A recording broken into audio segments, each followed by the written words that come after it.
الله الرحمن الرحيم.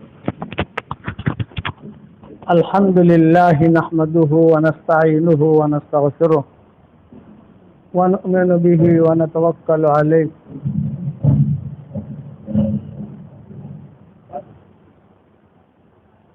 الحمد لله نحمده ونستعينه ونستغفره ونؤمن به ونتوكل عليه ونعوذ بالله من شرور أنفسنا ومن سيئات أعمالنا.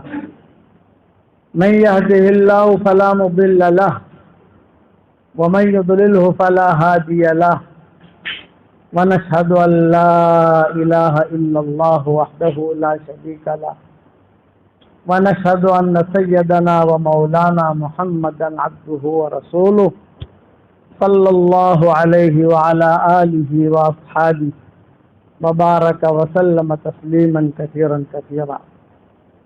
أما بعد فأعوذ بالله من الشيطان الرجيم. بسم الله الرحمن الرحيم.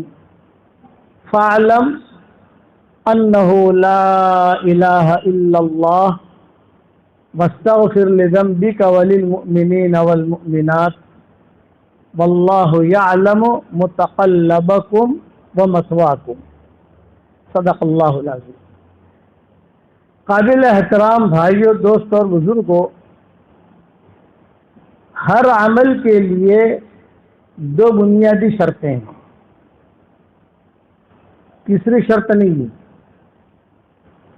ہر عمل میں آدمی دو چیزوں کا خیال رکھے تو وہ عمل اللہ کے یہاں قابل قبول ہو جائے گا. پہلے تو ہوتی ہے نیت پہلے ہوتی ہے، عمل بعد میں ہوتا ہے. آدمی وضو کرتا ہے تو پہلے نیت کرتا ہے، وضو بعد میں کرتا ہے. یہ نہیں کہ وضو کرنے کے بعد نیت کرتا ہے. نماز پڑھتا ہے تو پہلے نیت کرتا ہے، بعد میں نماز پڑھتا ہے. حج کرتا ہے تو پہلے نیت کرتا ہے، بعد میں حج کرتا ہے. لبیک پڑھتا ہے تو پہلے نیت کرتا ہے. تو نیت یہ مقدم ہے، اور نیت میں اخلاص ہو. دو چیزیں ہیں کہ ہر عمل میں استقامت ہو اور اخلاص ہو، بس وہ عمل قبول ہو جاتا ہے. استقامت کے ساتھ آدمی کام کرے، کوئی بھی کام کرے دین کا. گناہ پر استقامت نہیں، گناہ پر تو ندامت کہ آدمی سے چوک ہو جاوے تو وہ ندامت کرے تو مجھ سے چوک ہو گئی. اور اچھے اعمال پر یہ استقامت، تہجد پر استقامت کرے آدمی، کبھی پڑھی کبھی نہیں پڑھی یہ نہیں، اور اخلاص ہو.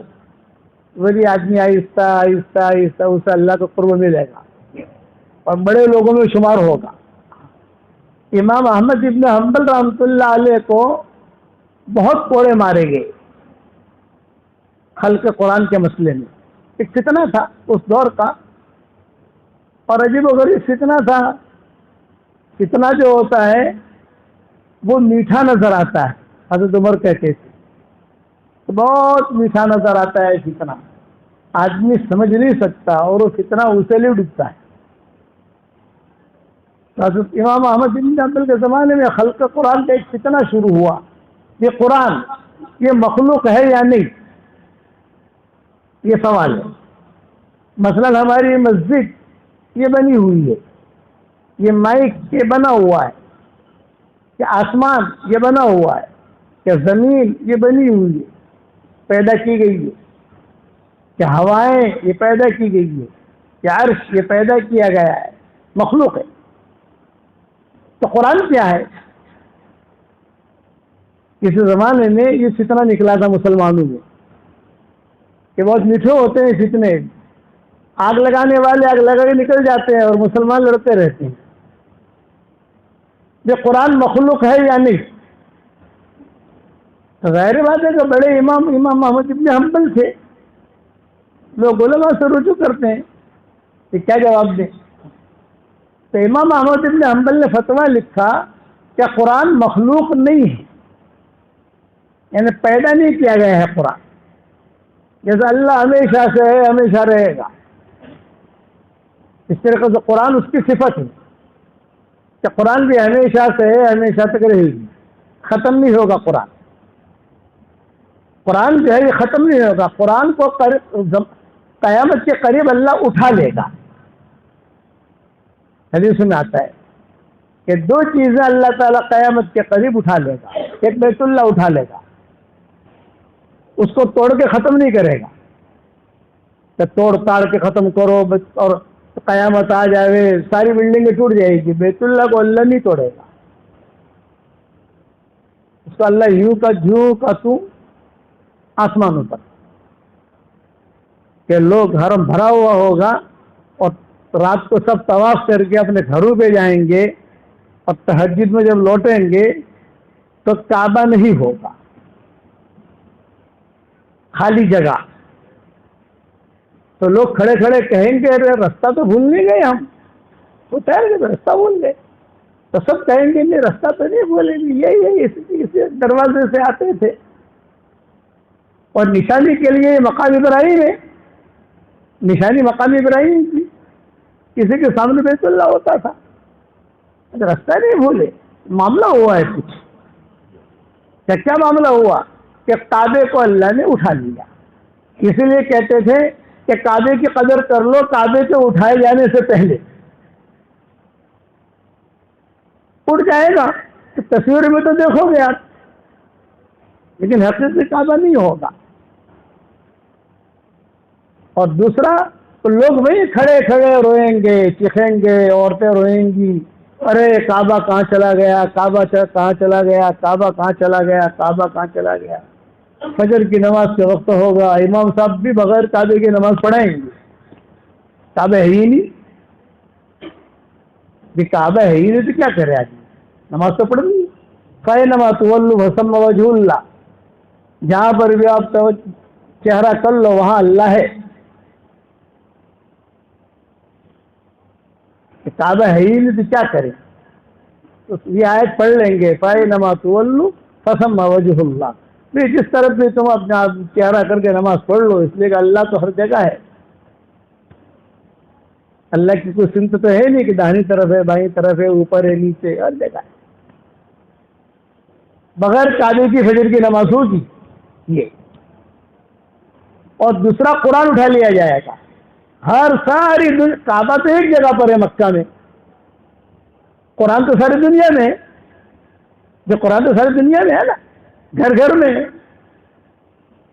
مسجد میں, گھروں میں ہے, مکتبوں میں ہے, مدرسوں میں ہے.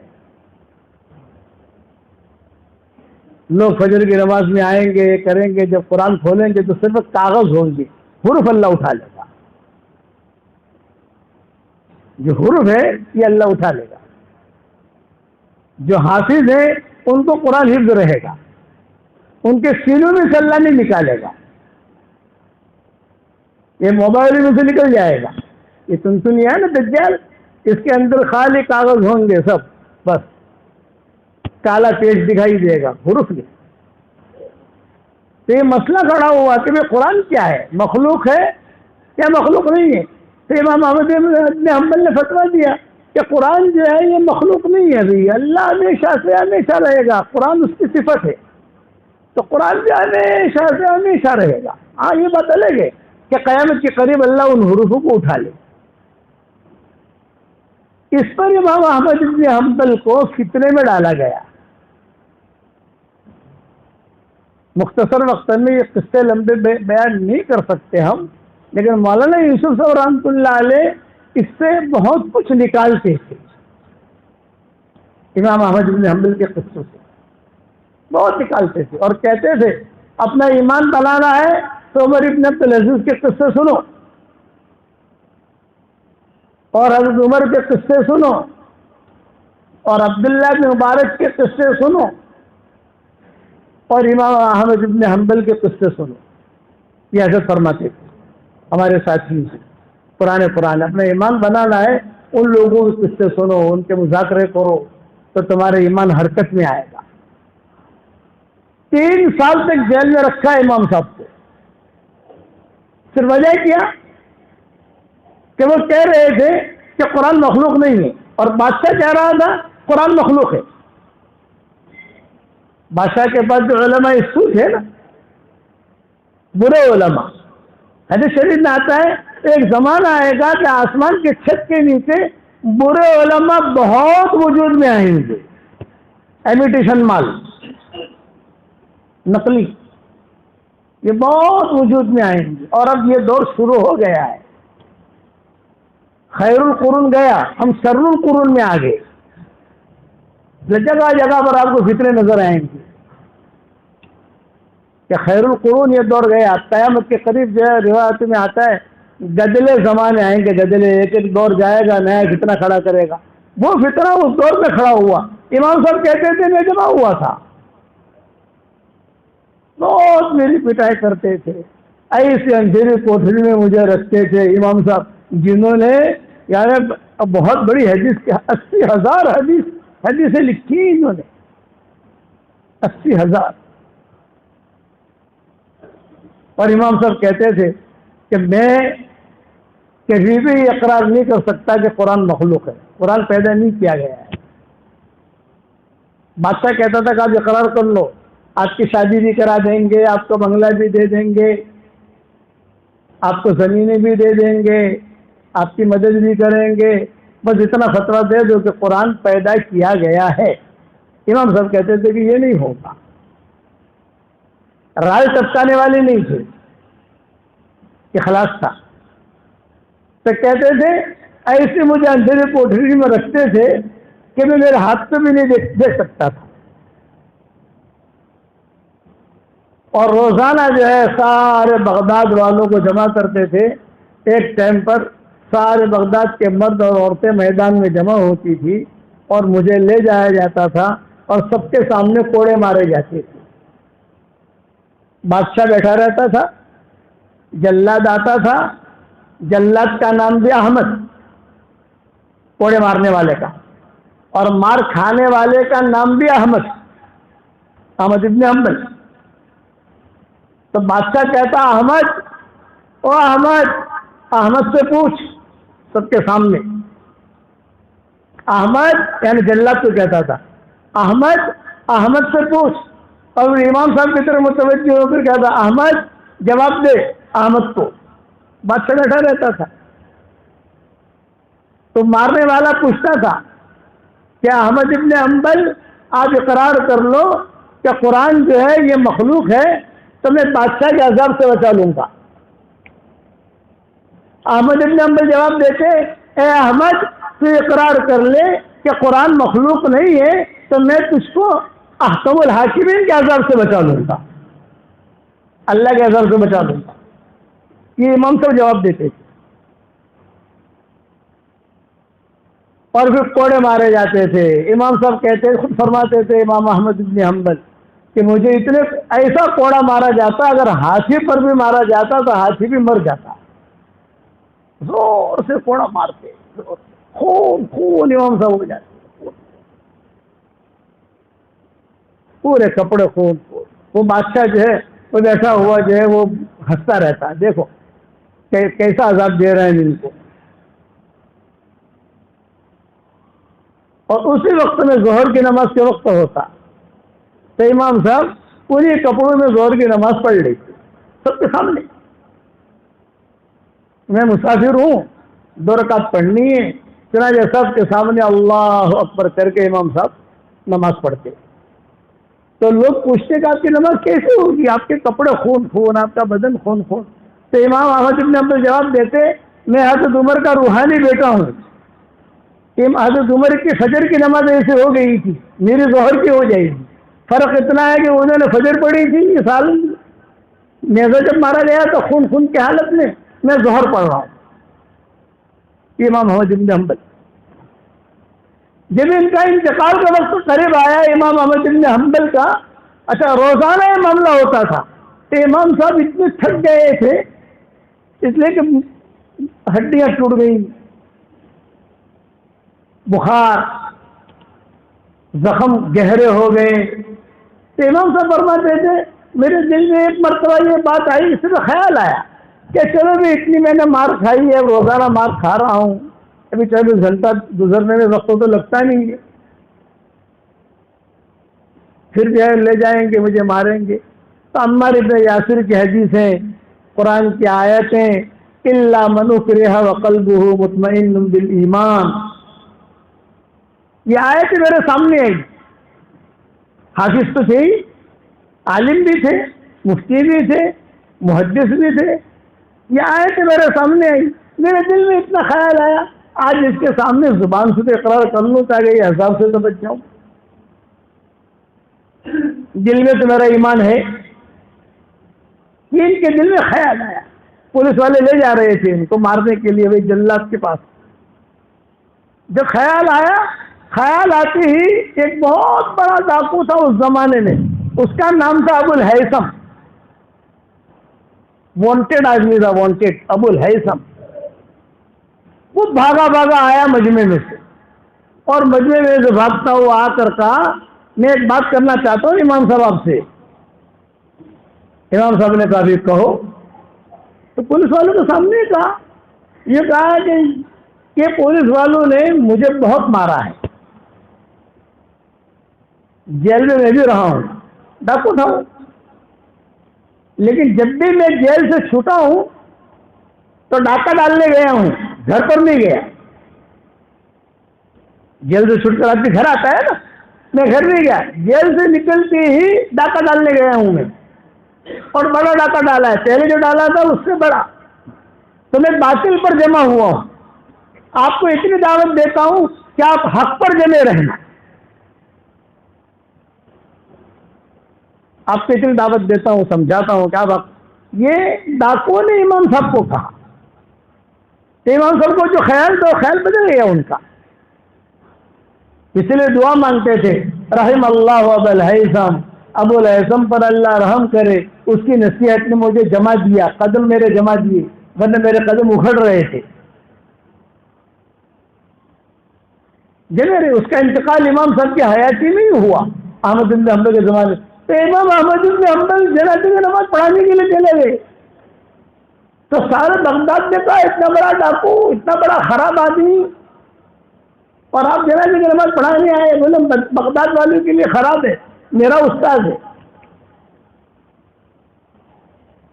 کہ بغداد والوں کے لیے خراب ہے کہ ڈاکے بہت ڈالے ہیں، بہت مارا ہے لوگوں، لیکن میرا استاد ہے، اس نے مجھے نصیحت کی. اس نصیحت کی وجہ سے میں جمع رہا، ورنہ میں بھی دائیں بائیں ہو جاتا.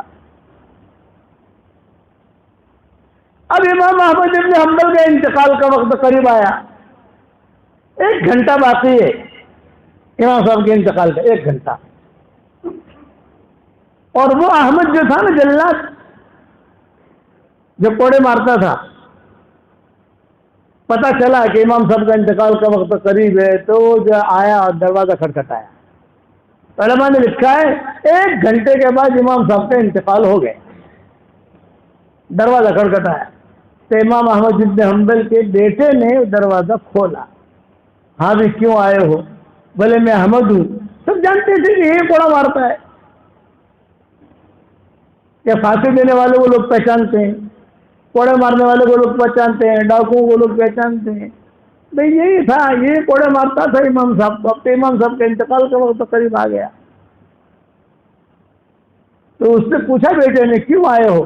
بولے بھائی میں نے ایسا سنا ہے کہ امام صاحب سکرات میں ہیں اور دنیا سے جانے کا وقت قریب ہے، میں معافی مانگنے آیا ہوں کہ میں نے بہت مارا ہے امام احمد بن حنبل کو. 3 سال تک میں نے کوڑے مارے. بادشاہ کا آرڈر تھا، نہیں مارتا تو ڈیوٹی جاتی. بادشاہ کہتا زور سے مارو، آہستہ کیوں مارو؟ کبھی ہاتھ ہلکا بھی کرتا تو بادشاہ بیٹھا بیٹھا اشارہ کرتا زور سے مارو، آہستہ کیوں مارا تم نے؟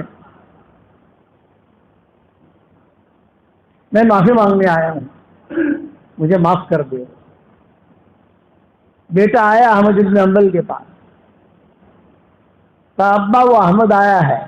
تو امام صاحب جو سکرات میں تھے، اب احمد بن حنبل. من احمد؟ من احمد؟ کون احمد آیا؟ بولے وہی جلاد جو آپ کو کوڑے مارتا تھا. امام صاحب نے کہا کہ کیوں آئے ہو؟ کہ آپ سے معافی مانگنے کے لیے. تو امام صاحب نے جملہ کہا قد عفوت عنہ، قد عفوت، میں نے معاف کر دیا، معاف کر دیا. لا سبیل علیہ، یہ جملہ آتا ہے عربی میں، لا سبیل علیہ، اس پر کوئی پکڑ نہیں ہے، میں نے معاف کر دیا۔ تو بیٹے نے کہا ابا اتنا جلدی معاف کر دیا؟ کتنا 3 سال تک کتنی آپ کی پٹائی کی اس نے، 3 سال تک آپ نے اتنا جلدی معاف کر دیا اس کو؟ تو امام صاحب نے ایک حدیث بیان کی اور امام صاحب کا انتقال ہو گیا۔ کوالٹی والے یہ ہوتے ہیں۔ یہ فرمایا حشر کے میدان میں اعلان کرنے والا اللہ کی طرف سے اعلان کرے گا بھائی کسی کا مجھ پر حق ہے مجھ سے حق لے لے۔ اللہ تعالیٰ کہلوائیں گے کچھ لوگ ہیں مجھ پر قرضہ ہے میں چکانے کے لیے تیار ہوں۔ من ہوں کون ہے وہ؟ وہ لوگ ہیں کہ جنہوں نے لوگوں کو اللہ کے لیے معاف کر دیا ہو۔ فمن عفا واصلح فاجرہ علی اللہ، معاف کر دے ادھر ادھر کر دے تو اس کا اجر اللہ کے ذمہ ہے۔ تو میں چاہتا ہوں یہ بدلہ میں وہاں سے لوں، احمد سے نہ لوں، اس کو معاف کر دوں گا تو اللہ مجھے بدلا دے گا حشر کے میدان میں۔ یہ حدیث بیان کی اور امام احمد بن حنبل کا انتقال ہوا۔ بس یہ آخری ان کی بات تھی احمد بن حنبل، پوری زندگی خلاصہ مرتے مرتے یہ حدیث بیان کی امام صاحب نے۔ یہ کہا میں نے یہ حدیث ہے میری کتابوں میں لکھی ہے اور میں نے میرے شاگردوں کو سنائی بھی ہے، صرف لکھنے کے لیے نہیں ہے، سنانے کے لیے نہیں ہے، مجھے یہ اجر اللہ سے چاہیے۔ اور یہ آیت پڑھ لی فمن عفا واصلح فاجرہ علی اللہ، معاف کر دے صلح کر دے اس کا اجر اللہ کے ذمہ ہے۔ جب امام شافعی کو پتا چلا کہ اتنا بڑا آدمی گیا ہے دنیا سے، چونکہ امام شافعی یہ امام احمد بن حنبل کے شاگرد تھے، کچھ انہوں نے امام احمد بن حنبل سے بھی پڑھا ہے۔ سب سے پہلے تو پڑھا امام مالک سے، پھر پڑھا امام محمد سے حنفی مسلک، پھر وہاں جاتے ہوئے مدینہ منورہ جاتے ہوئے راستے میں احمد بن حنبل کی درسگاہ آتی تھی، تو امام محمد نے کہا کہ تم جا رہے ہو تو تم وہاں جا کر جو امام احمد بن حنبل سے بھی کچھ حدیث سیکھ لینا، پڑھ لینا۔ یہ 3 ان کے بڑے استاد ہیں امام شافعی سے، امام مالک کے سب سے بڑے استاد، امام محمد یہ حنفی مسلک والے، اور امام احمد بن حنبل و حنبلی مسلک والے۔ اسی لیے امام شافعی جب وہاں پہنچے امام محمد کی مسجد میں تو کتابوں میں لکھا ہے کہ مسافر بن کے پہنچے تھے، مسافر بن کر کونے میں بیٹھ گئے۔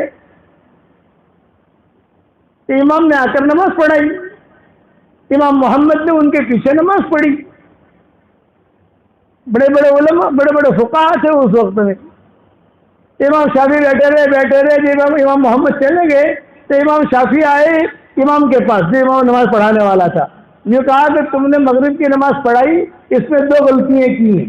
امام شافعی نے کہا تو امام غصہ ہو گیا، ارے تو کون ہے میرے غلطیاں نکالنے والا؟ چھوکرا تو کون ہے؟ میرے پیچھے امام محمد نماز پڑھتے ہیں، اتنا بڑا امام کبھی غلطی نہیں نکالی اور تو غلطی نکالنے بھائی یہاں سے امام شافعی کو بھگا دیا۔ امام شافعی مسافر تھے، کونے میں بیٹھ گئے۔ عشاء کی نماز کا وقت آیا تو پھر عشاء کی نماز پہ امام محمد آئے نماز پڑھنے کے لیے، سردی کی راتیں تھی، اور پھر یہ پڑھا کر جب امام محمد نے نماز پڑھی چلے گئے تو پھر امام شافعی پھر سے آئے امام صاحب کے پاس۔ ایک مغرب میں 2 غلطیاں تھی اور عشاء میں 3 غلطیاں ہو گئی یہاں سے۔ تو یہ امام اور غصہ ہو گیا کہ تو ہے کون؟ اتنے بڑے بڑے امام میرے پیچھے فقہاء نماز پڑھتے ہیں تو غلطی نہیں نکالتے، بس یاد دکھ رہنی چاہیے۔ امام شافعی بیٹھے رہے، فجر کی نماز کا وقت آیا تو وہ امام گھبرا ہے تو وہ لڑکا کھڑا ہے کہ نہیں، امام صاحب تو وہی کھڑے تھے، امام شافعی وہی کھڑے تھے۔ وہ بیچارے امام گھبرا ہے کہ یار مغرب میں 2 نکالی، عشاء میں 3 نکالی، اب پتہ نہیں فجر میں کتنی نکالے گئے۔ اچھا امام احمد بن حنبل ہے وہاں، وہ امام محمد ہے وہاں پر نماز پڑھ رہے ہیں ان کے پیچھے، امام محمد کی غلطی نہیں نکال رہے، غلطی نکال۔ فجر کی نماز پڑھائی تو وہ امام شافعی پھر سے آ گئے کیا فجر میں 4 ہو گئی آپ کی غلطیاں؟ یہ امام گھبرایا گیا، ظہر میں بھی بیٹھے گا یہ، یہاں عصر میں بھی آئے گا، ہر نماز میں ایک غلطی نکالے گا۔ یہ بھاگا بھاگا امام مصلی سے اٹھا، امام محمد باہر کھڑے تھے، یہ کہ حضرت کوئی لڑکا آیا ہے تو میری غلطیوں پر غلطیاں نکال رہا ہے، آپ نے کبھی غلطیاں تو نکالی نہیں اور یہ غلطیاں نکال رہا ہے میری، تو مجھے تو ٹینشن ہو رہا ہے، ظہر میں بتائیے 5 غلطیاں نکالے گا وہ۔ امام محمد نے کہا الجھو مت، اس سے جا کر اتنا سوال کر لو۔ 2-3 سوال امام محمد نے پوچھوائے، جب سوال کیے تو انہوں نے صحیح جواب دیا امام شافعی نے۔ امام محمد خود مسجد میں آ گئے، کہا بیٹا کہاں سے آئے ہو؟ یہ کہا میں مدینہ سے مکہ سے آیا ہوں، میں یتیم ہوں۔ اذان ہو رہی، جب میں مکہ سے آیا ہوں، یتیم ہوں، امام مالک سے علم حاصل کیا ہے، انہوں نے آپ کے پاس بھیجا، تو کہ آپ غلطیاں کیسے نکال رہے ہیں؟ تو غلطیاں کون سی تھی؟ آمین بالجہر کی، احناف کی آمین بالجہر نہیں ہوتی، رفع یدین کی، ہمارے یہاں رفع یدین نہیں ہوتی، مالکیہ کیا ہوتی ہے، حنابلہ کے وہ غلطیاں تھی۔ تو امام محمد سمجھ گئے کہ بڑا آدمی بنے گا، امام محمد نے کہا چل میرے ساتھ، اپنے گھر میں لے جا کر امام شافعی کو پڑھایا۔ اس لیے شافعیوں پر امام محمد کا بھی احسان ہے۔ پھر امام احمد بن حنبل سے پڑھا امام شافعی نے جاتے ہوئے، جب پتہ چلا کہ امام احمد بن حنبل کے ساتھ یہ معاملہ ہوا ہے، کسی نے امام شافعی سے پوچھا کہ تمہاری کیا خواہش ہے؟ ایک خواہش ہے میری، کوئی اگر پوری کرے۔ کیا احمد بن حنبل نے جن کپڑوں میں کوڑے کھائے ہیں وہ کپڑا کوئی مجھے لا کر دے دے، میں اسے دھو کر جو ہے پانی پینا چاہتا ہوں۔ امام شافعی نے کہا کہ جن کپڑوں میں کوڑے کھائے ہیں امام احمد بن حنبل نے، وہ کپڑا کوئی مجھے لا کر دے دے، میں ان کو دھوؤں اور اس میں پانی پیوں تاکہ میرا ایمان مضبوط ہے۔ شاگرد بھی تھے ایسے، ان لائے کپڑے، امام شافعی نے کپڑے رکھے اپنے پاس، بلکہ بعض مورخین نے لکھا ہے اپنے کفن کے ساتھ ان کپڑوں کو رکھا امام شافعی نے۔ اس لیے یاد رکھنا، کوالٹی اپنے اندر پیدا کرو، یہ کہ اپنے اندر آدمی کوالٹی پیدا کرے، تو کوالٹی جو ہوتی ہے وہ اللہ کو بہت پسند ہوتی ہے، کوانٹٹی اللہ کو پسند نہیں ہوتی۔ اللہ تعالی ہم سب کو عمل کرنے کی توفیق عطا فرمائے۔ پھر امام محمد نے، امام مالک نے اپنی بیٹیاں بھی پیش امام شافعی پر، ہمارے تھے نا، امام مالک کی بیٹیاں تو بہت تھی مدینہ میں، امام محمد کی بیٹیاں بہت تھیں۔ یہ تفصیل انشاءاللہ اگر رہے آئندہ جمعہ تو سنائیں گے انشاءاللہ۔